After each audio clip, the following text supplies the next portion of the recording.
des risques d'inondation à fort impact sont signalés dans plusieurs communes de la ville d'Abidjan, selon une alerte lancée par la Sodexam. Les services météorologiques de la Société d'exploitation et de développement aéroportuaire, aéronautique et météorologue, Sodexam, annoncent des risques d'inondation à fort impact dans plusieurs communes de la ville d'Abidjan.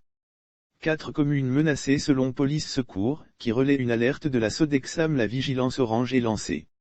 La vigilance orange signifiant qu'il faut craindre des inondations à fort impact, les populations des communes concernées sont donc appelées à la vigilance et à quitter les zones à risque. Il s'agit entre autres des communes d'Abobo, de Cocody, de Yopougon et de Koumassi. Des numéros verts ont été mis à la disposition des populations en cas d'urgence selon l'alerte. De fortes pluies intéresseront les 4 localités suscitées avec des risques réels d'inondation à compter de ce jeudi 26 mai 2022 et ce jusqu'au samedi 28 mai prochain. Des numéros verts ont été mis à la disposition des populations en cas d'urgence.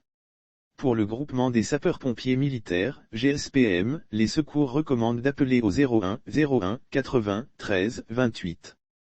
Les services de police peuvent être joints au 01 73 91 00 80 et l'Office national de la protection civile, ONPC, au 01 03 79 91 44.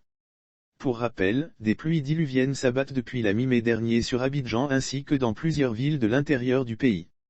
Dimanche dernier, la Sodexam a annoncé un « déluge » de pluie sur le district d'Abidjan durant 3 jours d'affilée. Et, à cette occasion, elle a recommandé aux populations d'observer la vigilance. Lire aussi Côte d'Ivoire saison des pluies, Abidjan sous les eaux, ce mardi, du dimanche 22 au mardi 24 mai 2022, le district d'Abidjan enregistrera un cumul de pluie pouvant atteindre et même dépasser 60 mm. La vigilance sera orange sur la période, avait fait savoir le bulletin de vigilance météorologique numéro 39 de la Sodexam.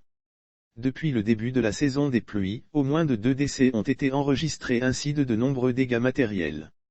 Les populations des quartiers identifiés comme des zones à risque sont incessamment invitées à quitter ces dites zones.